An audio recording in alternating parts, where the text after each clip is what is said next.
Drug policies have traditionally been very focused on the premise that drugs are evil and that they have to be eradicated at all costs. So the idea was, if you were to impose criminal sanctions and had a tough on drugs approach, then you would be able to deter people from engaging in illegal demand and supply. We now know that this approach has been a complete failure. The global drug market is as prominent as before. It's more complex, it's very often more violent. And at the same time, there has been a terrible cost for human rights. And one of these costs has been the huge rate of incarceration of people for drug offenses. This is the Women Beyond Walls podcast, and I'm lawyer and activist Sabrina Matani. Around the world, nearly 1 million women are behind bars, and that number is rising. Often, this is not for serious crimes, but because they are poor, because they've survived violence, or because the system failed them long before a conviction. Stand up. We've got to stand up. You're listening to a minisode of the Women Beyond Walls podcast, a short, powerful deep dive exploring key themes from our main episodes. In our last episode, Rosma Kalina shared her powerful story of being criminalized for drug use. In this minisode, we zoom out to explore the broader picture, how drug-related offences are driving the criminalization of women, how the so-called war on drugs is fueling mass incarceration, and what real alternatives exist that actually support, rather than punish, people who use drugs or are arrested for drug-related offences. To help us unpack all of this, I'm joined by Marie Nougier. Marie is the head of research and communications at IDPC, the International Drug Policy Consortium, a global network of over 190 civil society organizations advocating for drug policies rooted in social justice and human rights. One of the many initiatives Marie has led is a project focused on reducing the incarceration of women for drug offences in Latin America. She's been advocating for reform in this area for years, and she's here to share her insights with us. Marie, it's such a pleasure to have you on the Women Beyond Walls podcast. Thank you so much, and thanks so much for having me on this podcast. To start off, Marie, I'd love to ask you about what led you into this work. I've been working for IDPC since about 2008, 2009, and after a few years of working there, I realized that there was very little research being done around the impacts of drug policies on women in general. So we started doing a small piece of research on that, and we realized that a huge amount of women in prison were there for drugs. And we put together a working group of experts from the region. And it ended up being this really awesome group of feminists, human rights defenders, public defenders, researchers, women working in the penitentiary systems or government across the region. And little by little, we started collecting more research and evidence on who were these women, why were they incarcerated, what was the huge impact on their lives and that of their children and families. And we uncovered stories of extreme poverty, of marginalization, coercion, violence. And so we started slowly opening the space for discussion with policymakers in the region and at the UN as well. So I do a lot of work at the United Nations. And we had an impact in terms of opening up the debate, of raising awareness of the issue.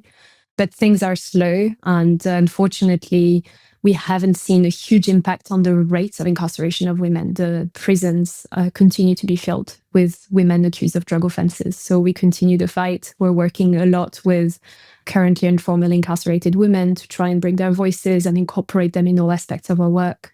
But yeah, that's kind of how I got into this field, and I kind of never left. Well, thank you. Please don't leave, because your work is so essential and the work you do is so important. But as you mentioned, research shows that a higher proportion of imprisoned women are sentenced for drug-related offences than men. And this is the case not just in Latin America, but also in other regions like Southeast Asia. Could you please unpack this for us? So 1 in 5 people currently in prisons worldwide are there for drugs. And the proportion is much higher for women. Globally, it's estimated at around 35%, although this percentage is really, really old. But the proportion goes significantly higher in Latin America and Asia in particular. So in Latin America, from the latest data that we have, and bear in mind the data is dated, but we're talking about 50 to 80, sometimes 90% of the prisons for women are filled with women suspected of or condemned for drug offenses. So even though they constitute a minority within prisons, they are the fastest growing prison population. The issue is that very often there are special regimes in countries' drug laws that exclude women from benefiting from bail. So they're systematically ending up in pretrial detention. Very often people suspected of drug offenses are also not eligible for alternatives to incarceration. And many of the drug laws have very, very lengthy prison sentences for drug offenses. And these focus a lot on the quantities of drugs the person is in possession of, rather than the role of the person in the drugs trade. So even if the person has a very minor role at the very bottom of the drugs trade, they will still be incarcerated for many, many, many years. And so as a result, prisons continue to fill up because governments continue to have this stuff on drugs. You know, we're doing something against combating crime kind of thing. As Marie mentions, many countries have very harsh drug laws. Often, people accused of drug offences are kept in jail before their trial because they're not allowed bail. Bail is a system where someone can be released while awaiting trial if they follow certain conditions, such as making a financial guarantee or reporting to the police regularly. On top of that, some countries have long mandatory prison sentences, even for very minor drug offences. This means judges can't take into account the real reasons many women end up involved with drugs, like poverty, violence, or abuse. You can learn more about this in our From Poverty to Punishment report on our website, or in another report I co-authored with PRI and IDPC on gender-sensitive drug policies for women. So when you look at Asia, most of the women who are in prisons for drugs are actually there for drug use. But the problem is that in that region in particular, and that is not just the case in Asia, but that's quite an example of that, is the laws do not make a difference between possession for personal use and possession for intent to supply. And so as a result, any person caught with drugs, whichever the quantity, is considered as a drug trafficker, and so will be sent to prison very often for very significant amount of times. So in Asia, you have a whole load of women who are incarcerated for drug possession, for personal use, so for as people who use drugs. In Latin America, it's slightly different. Most of the women are actually in prison for supply side offenses. So, for example, selling drugs from home or stocking the drugs at home while the family members are involved in other aspects of the drugs trade. So some women are victims of human trafficking. There's like a fine line sometimes between drug trafficking and human trafficking. Others are engaged because it's a family business. So, you know, they are just involved with the rest of their family in that business, and that enables the whole family hub to survive. Some are coerced by male partners or other relatives, and others engage very consciously because they don't necessarily have another way of surviving. And it's a way for them to ensure that they can provide for themselves, for their children, to provide medication for elderly people. Some of them also engage to sustain their drug use. So they will do low-level dealing or other aspects of the drugs trade. But very often it's really a whole economy that kind of like drives them, or societal rules that kind of drive them into, you know, poverty and marginalization, and the gender inequalities that you see in society kind of reverberate in the drugs trade as well. So the women very often have like the door level, more visible aspects of the drugs trade. So they're more visible to law enforcement as well, and so more visible to the criminal legal system. And sometimes what we've seen as well is some women actually get incarcerated for longer periods of time because they think as women, they'll have, like, the judges will be more lenient. So they will just, the husband or the partner will say this, I'll protect you. And at the end of the day, they are not protected and they're incarcerated for the offenses that might have been committed by another member of their family or their male partners. And there you see poverty, you see racial discrimination. Very often it's Black women and Indigenous women who are particularly targeted. We see lack of access to formal education and employment for the women who are in prison. What's very similar is the intersection of vulnerabilities that are faced by the women who are targeted by the criminal legal system. As Marie explains, women are overrepresented in prison for drug-related offences, not because they use more drugs or commit more crimes, but because they are often the most vulnerable. Many are coerced by their partners or caught up in the drug trade through poverty and desperation. Yet punitive drug laws rarely take this context into account. Women tend to be jailed for low-level, non-violent roles that are more visible and easier to prosecute. And because they're often poorer than men or abandoned by their families due to social stigma, they're less likely to afford bail or access adequate legal support. In many ways, these women are collateral damage in the war on drugs, even though there's ample evidence that criminalization doesn't actually stop people from using or selling drugs. In some countries, women are even on death row for drug offences. A recent Harm Reduction International report found over 60 women in this situation, though the real number is likely higher due to limited data. This violates international law, since drug offences don't meet the standard of most serious crimes where the death penalty can be applied. Drug policies have traditionally been very focused on the premise that drugs are evil and that they have to be eradicated at all costs. What's very interesting is that the word evil is included in the UN drug control treaties, and that's the only international treaties that use this term. So it kind of frames drugs as something that is just bad, fundamentally bad, and that has to be eradicated. And so the idea was, if you were to impose criminal sanctions and had a tough on drugs approach to drugs, then you would be able to deter people from engaging in illegal demand and supply. We now know that this approach has been a complete failure. Governments globally continue to use billions of dollars every year on drug law enforcement and criminal justice responses, but the global drug market is as prominent as before. It's more complex, it's very often more violent. And at the same time, there has been a terrible cost for human rights. And one of these costs has been the huge rate of incarceration of people for drug offenses. We know that the number of people who use drugs continues to increase, but the biggest failure of all is the lack of access to life-saving services for people who may need them. And when you look at the data, we're talking about 500,000 people dying each year of preventable diseases related to drug use. Talking about people who die of complications related to HIV and hepatitis C, people who die from overdoses without any means of protecting themselves. And governments are investing billions of dollars every year on drug law enforcement, and harm reduction services receive minimal funding. So yeah, we're in the context where instead of providing care and support for people who may need them, we just decide to take the easy way out and, try to punish them and hope for the best. Well, we know that this is clearly not working.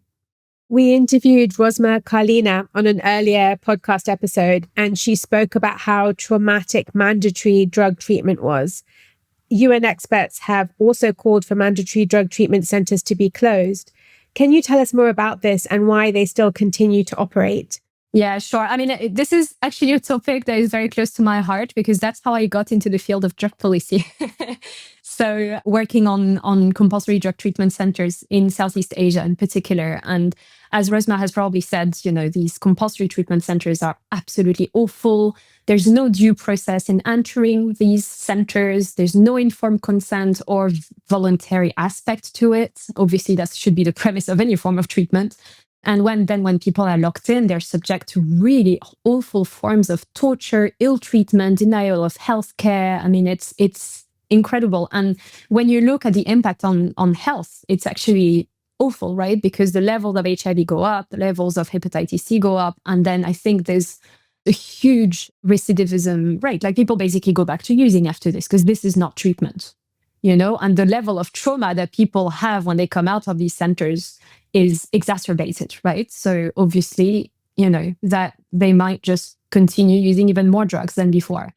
There's various reasons why these centers continue to operate. First of all, the belief, the ongoing belief that punishment will deter people from using drugs. Clearly, there's no evidence for that, but it's still in the mindsets of people.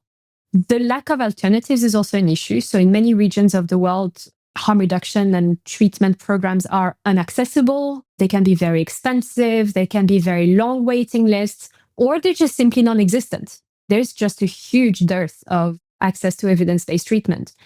This is very much related to lack of political will from governments to invest in treatment and harm reduction. But for some people are actually brought to these centers by their family members because they have no other alternatives. And they're like, well, it's better to send them here than elsewhere because we don't know what to do to help them. So people don't have alternatives, which is terrifying because you are basically willing to put family members into a center where you know they'll be mistreated. And finally, I think we shouldn't deny that there is a use of these centers as a political tool for governments to move undesirable people out of the public space. So in China, for example, they have these centers targeting not only people who use drugs, but also sex workers and people from the LGBTQ community. So it's also a political tool, and we shouldn't deny this. So yeah, and the idea is to rehabilitate them, but get them away from society and push them aside so that we can treat them and, make sure that they're not too visible. Marie, you mentioned harm reduction, and I know many of our listeners may be new to this topic. So I wondered if you could just explain a bit what harm reduction is and how this is different to like a punishment-based approach. Sure. So, basically, harm reduction is an approach to drugs that recognizes that people may be unwilling or unable to stop using drugs at a specific moment of time. And so the objective there is simply to seek to keep them alive and to reduce harms in however way possible, with responses that are not stigmatizing, that are not punitive, but instead are based on care, on support, and on compassion, and also driven by what people actually need. So historically speaking, harm reduction services have really been created and driven by people who use drugs themselves to protect themselves from HIV, from overdoses, from infections. So they're really tailored to their own needs, and they seek to just support them and meet them where they're at. And I think that's the most important thing. If the person is unable to stop, then could they use in a way, or can they inject in a way that's safer using a sterile needle? If they would like to reduce risks associated with injection, they might move to a different type or different form of using, So it's like many different steps that people can take to protect themselves from the possible risks and harms associated with drug use. It's an approach that's fundamentally different from punishment. Harm reduction cannot function adequately in a punishing, stigmatizing environment, very often because the police can come to the harm reduction centers and arrest people there. So it's counterproductive. So we need to make sure that, when you talk about harm reduction, it's interventions, but it's also all the policies around it. It's an entire approach towards drug use that is not stigmatizing, not punishment-oriented, and that is around care and support. If a person has an issue, say, with alcohol, then, we are able to give them the support that they need. But if for some reason people who are dependent on drugs do not have the same level of care and support that you would get to another person who has another issue. So yeah, again, the level of stigma is so huge that it just shuts down any opportunity to support and help the people that we have around us. And what drug policy reform solutions or recommendations have you seen work, and would you suggest are needed to address some of the real harms for women that we've spoken about? There's many, and there's no silver bullet that we know, but there are things that we know work better than others. So first and foremost, decriminalization of drug use and related activities. That would remove a whole load of women and men from prisons. So it's basically about removing criminal sanctions for drug use and any related activities. So possession and then cultivation for personal use and social sharing, all of these activities. And also ensure that, as I said, people have access to the care and support that they may need. Secondly, ensuring very widespread access to harm reduction and ensuring that it's well-funded, so harm reduction and evidence-based treatment, making sure that these services are gender sensitive, so they are tailored to the needs and wants of women. And these services should really focus on on addressing the multiple layers of vulnerabilities faced by people. So very often it's not the drugs that are the issue. It's access to housing, it's childcare, it's histories of trauma or violence. So these services really should be tailored to this, not simply drug use. So harm reduction as an approach is around that as well. Marie's recommendations are backed by solid evidence. A number of countries around the world have decriminalized drug use and related activities and invested in harm reduction. This has led to fewer overdose deaths, a drop in new HIV infections among people who inject drugs, and a reduction in the stigma, violence, and incarceration faced by people who use drugs. Portugal is a well-known example, but many other jurisdictions have also adopted this approach, sometimes with less intrusive models, including Colombia, Malta, Spain, Uruguay, and many others. When well designed and implemented, with the active participation of people who use drugs, decriminalization can improve access to life-saving services, and there is no evidence that drug use increases as a result. It is simply a caring approach that places people at the center of policies instead of criminalizing, stigmatizing, and marginalizing them. But at the end of the day, decriminalization has its limits, since the illegal drug market remains unregulated. Marie believes that the next step is the responsible legal regulation of all drugs, via a model that is grounded in care, rights, and racial and gender justice, to address and repair the harm of the war on drugs. That's something that's gaining more prominence now and getting support from several areas of the UN human rights system, is to consider legal regulation. And legal regulation is basically an attempt to take drugs out of illegality and ensure that we can actually properly regulate them so that we can inform people about the risks and possible harms, but in a non-ideological way, saying just drugs are bad. It's real information. How can we reduce harms? How can we ensure that there's less access for children and all of that stuff, right? So legal regulation is incredibly important, but based on gender equality, based on social justice, racial justice. So we need to make sure that the legal regulatory system is a good one. Fourth, I think we need to reconsider the power structures that drive inequality and discrimination. And this is a much more complex problem, but that's why more and more we've been thinking about what is a feminist framework for our advocacy for drug policy reform. How can we use a feminist approach to drug policy? Because this is completely absent for now. One thing I'd like to do here is a plea for more feminist organizations to get an interest in this field and to open a space of dialogue with us so we can better understand what kind of solutions we can identify together and what kind of reforms we can promote in a way that strengthens the feminist narrative as well. And finally, and importantly, and I think this is a key principle for any kind of reform that we're pushing for, is to ensure that any response that we're pushing for as civil society is shaped by those communities who are directly affected by drug policies. Women who use drugs, women engaged in cultivation of drugs for the illegal drug market, women with a history of incarceration. So all of that is incredibly important because they know what's best. They know what they've faced. They know the issues that their communities are facing, and very certainly they know what responses they actually need.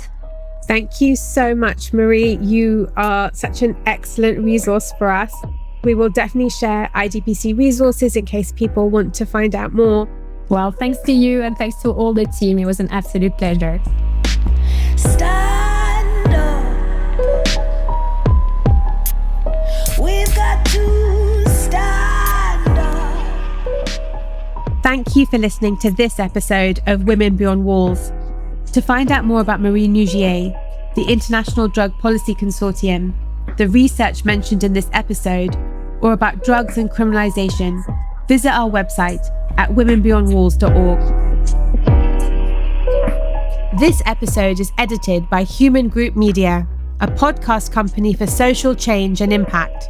To learn more about their work, please visit huemangroupmedia.com.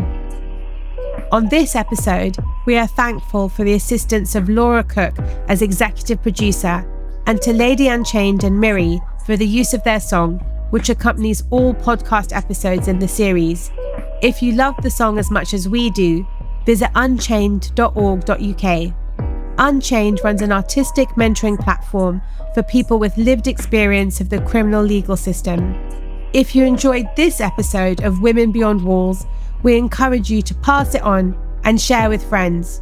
And if you have time, we would really appreciate your reviews on your podcast platform.